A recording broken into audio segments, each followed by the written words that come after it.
¿Es posible que una de las civilizaciones más avanzadas de la historia humana hayan desaparecido sin dejar rastro?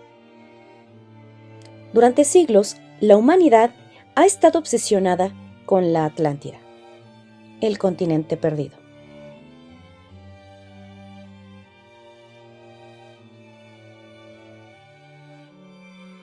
Pero, más allá de sus riquezas de oro y sus imponentes templos, existe un secreto tecnológico que desafía las leyes de la física clásica.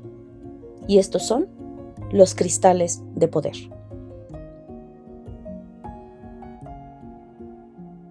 Se dice que estas serán fuentes de energía ilimitada, capaces de sanar cuerpos, controlar el clima e incluso mover naves.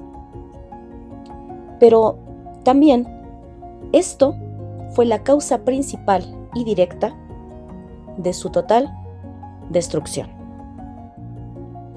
En este video descubriremos el verdadero origen de la leyenda, los personajes históricos que la documentaron y cómo pasamos de un mito de la antigua Grecia a una red de energía hipertecnológica que cambió la cultura pop para siempre. Prepárate para sumergirte en el misterio.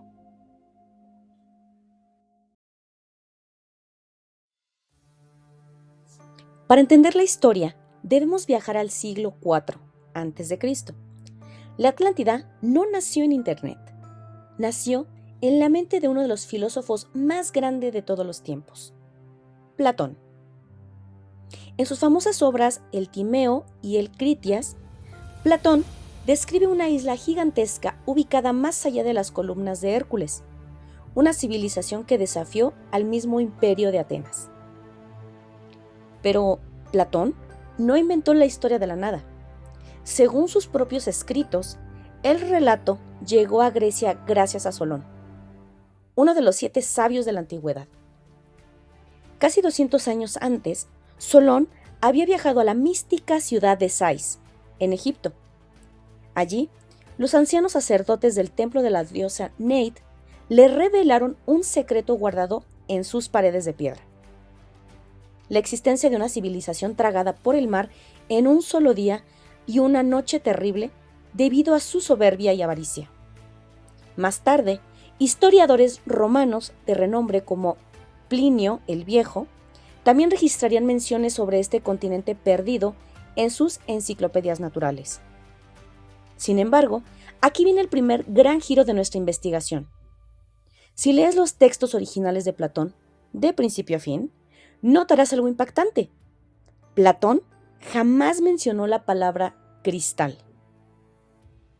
Para los griegos, la riqueza de la Atlántida estaba en su agricultura, sus canales y un metal rojo brillante llamado oricalco. Entonces, ¿de dónde salieron los famosos cristales energéticos? La Atlántida que conocemos hoy, esa versión de alta tecnología y espiritualidad cósmica, nació mucho después. Entre los siglos XIX y XX, la primera en transformar el mito fue Helena Blavatsky, fundadora de la teosofía, quien aseguró que los atlantes eran seres con capacidades psíquicas superiores. Pero el verdadero padre de los cristales de la Atlántida fue un hombre llamado Edgar Cayce, conocido mundialmente como el profeta durmiente. En la década de 1920, Cayce asombró al mundo. Entraba en trances hipnóticos profundos en los que aseguraba conectarse con los registros akáshicos, una supuesta memoria universal del cosmos. Durante estas sesiones, Cayce empezó a describir detalladamente sus vidas pasadas en la Atlántida. Fue él quien introdujo por primera vez al mundo el concepto de la piedra Tuaoi o la piedra de fuego. Según Cayce, los atlantes no usaban carbón y petróleo, dominaban una tecnología basada en gigantescos cuarzos y prismas que captaban las fuerzas del universo.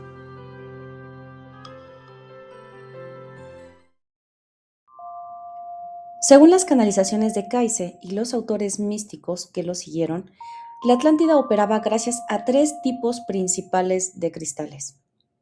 En primer lugar, el gran cristal o fuego del sol, que se trataba de un cilindro prismático masivo ubicado en el templo de Poseidón. Estaba diseñado con un material cristalino puro que concentraba los rayos solares y las energías cósmicas invisibles. Funcionaba como una central nuclear moderna, pero completamente limpia, transmitiendo energía de forma inalámbrica a toda la isla. En segundo lugar, los cristales de movilidad y comunicación. Estos pequeños generadores eran instalados en aeronaves y embarcaciones atlantes, permitiéndoles viajar a velocidades increíbles. También creaban redes de comunicación a larga distancia, actuando de forma muy similar a nuestros satélites y cables de fibra óptica actuales. Y finalmente, los cristales de sanación, utilizados en templos médicos, y con estos cuarzos calibrados emitían frecuencias de luz específicas que regeneraban las células humanas, curaban cualquier enfermedad y prolongaban la vida de los atlantes por siglos. Realmente una utopía tecnológica absoluta que ocultaba un terrible peligro. Pero antes de llegar hasta allá, vamos a ver el tipo de cristales y cuarzos que utilizaban. Vamos a empezar con el cuarzo transparente. Este tiene la propiedad de almacenar enormes cantidades de energía, concentrar la luz solar, canalizar energías cósmicas, alimentar templos y ciudades, en este caso hablando de la Atlántida, así como utilizarse en cámaras de sanación mediante vibraciones y luz. Asimismo, como lo dije hace un momento, ayudaba a prolongar la vida de los habitantes. Dentro de las escuelas esotéricas, la amatista era considerada uno de los cristales más valiosos de la Atlántida, no por su rareza, sino por su supuesta capacidad para trabajar con la conciencia. Se decía que, mientras el cuarzo transparente almacenaba y distribuía energía, la amatista ayudaba a dirigir esa energía hacia la mente y el espíritu. Las tradiciones afirman que los sacerdotes y sabios atlantes utilizaban grandes amatistas durante ceremonias de meditación. Se creía que estos cristales favorecían estados profundos de concentración, facilitaban la percepción de conocimientos elevados, ayudaban a mantener la mente libre de distracciones durante largos periodos. Algunas narraciones describen que las amatistas eran colocadas en templos, salas de enseñanza, cámaras de meditación, así como entradas de edificios sagrados. Se decía que actuaban como una barrera contra energías consideradas discordantes o negativas. Ahora, también se dice que los sanadores atlantes empleaban amatistas junto con otros cristales durante tratamientos destinados a recuperar la calma y el equilibrio interior.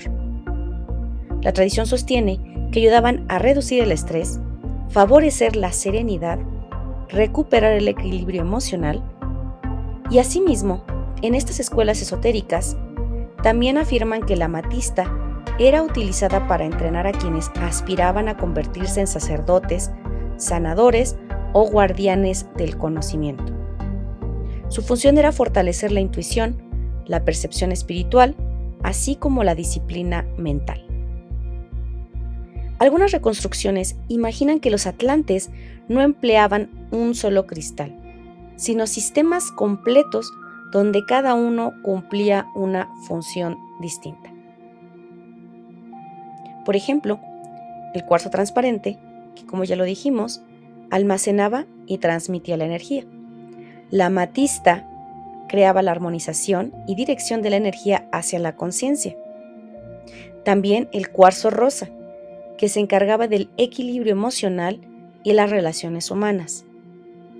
El lápiz azulí, que trae conocimiento y sabiduría.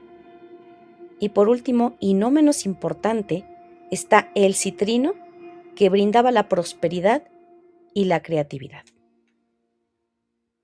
Ahora, si las leyendas son ciertas, la Atlántida no solo dominó una tecnología basada en cristales, sino que comprendió que el verdadero poder no residía únicamente en la energía que podían generar, sino en la capacidad de transformar la conciencia de quienes lo utilizaban. la amatista habría sido el puente entre la ciencia y la espiritualidad. Un cristal destinado no a alimentar máquinas, sino a expandir la mente.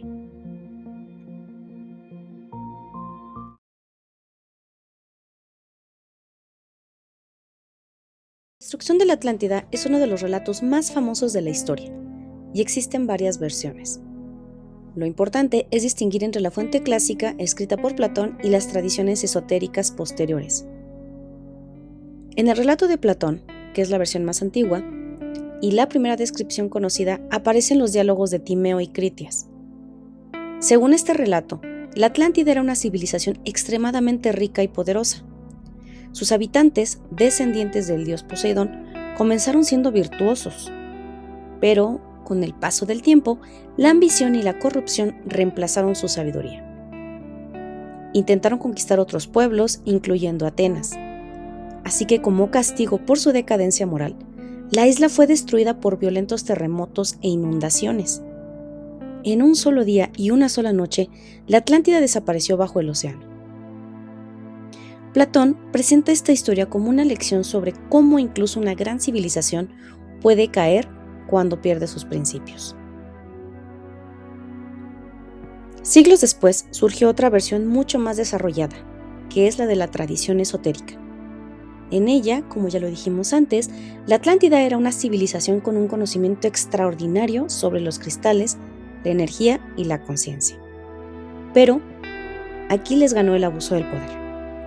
Con el tiempo, algunos sacerdotes y gobernantes comenzaron a utilizar esta tecnología con fines egoístas. Experimentaban con energías cada vez más intensas, intentaban controlar fuerzas naturales, así como también buscaban obtener un poder ilimitado. La armonía que mantenían estable en el sistema comenzó a romperse. Algunas versiones cuentan que el gran cristal empezó a vibrar fuera de control, causando explosiones de energía, alteraciones magnéticas, enormes terremotos, erupciones volcánicas, gigantescos maremotos. Finalmente, la isla comenzó a fracturarse. Los relatos describen un escenario catastrófico.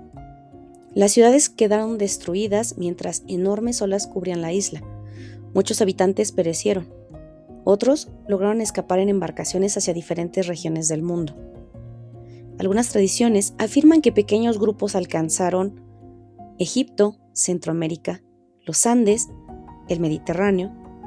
Según estas leyendas, llevaron consigo conocimientos sobre astronomía, geometría, arquitectura, medicina, construcción con piedra, así como el uso de ceremonial de los cristales. Desgraciadamente, hasta la fecha no existe evidencia arqueológica que confirme estas migraciones. Simplemente forman parte del cuerpo de las tradiciones esotéricas. En cuanto a la interpretación simbólica, muchos investigadores consideran que el relato de la Atlántida puede ser o puede entenderse como una advertencia atemporal. Una civilización alcanza un desarrollo extraordinario gracias al conocimiento. Sin embargo, cuando ese conocimiento deja de ser guiado por la ética y se pone al servicio de la ambición y el poder, termina provocando su propia destrucción. Esa idea ha hecho que la historia de la Atlántida siga inspirando libros, películas y documentales hasta nuestros días. Quizás nunca sepamos qué ocurrió realmente. Tal vez fue un desastre natural, quizás un relato creado para advertir sobre los peligros de la ambición. O como sostienen algunas tradiciones, una tecnología tan poderosa que terminó destruyendo a quienes la dominaron. Lo cierto es que, aún en nuestros días, seguimos encontrando antiguas construcciones, cristales, mitos y relatos que mantienen viva una misma pregunta. ¿Fue la Atlántida solo una leyenda o el recuerdo de una civilización que el tiempo quiso borrar? Investigó para ustedes Elisa Castela, de Entidad Extraña, para el Diplomado de Ciencias Místicas.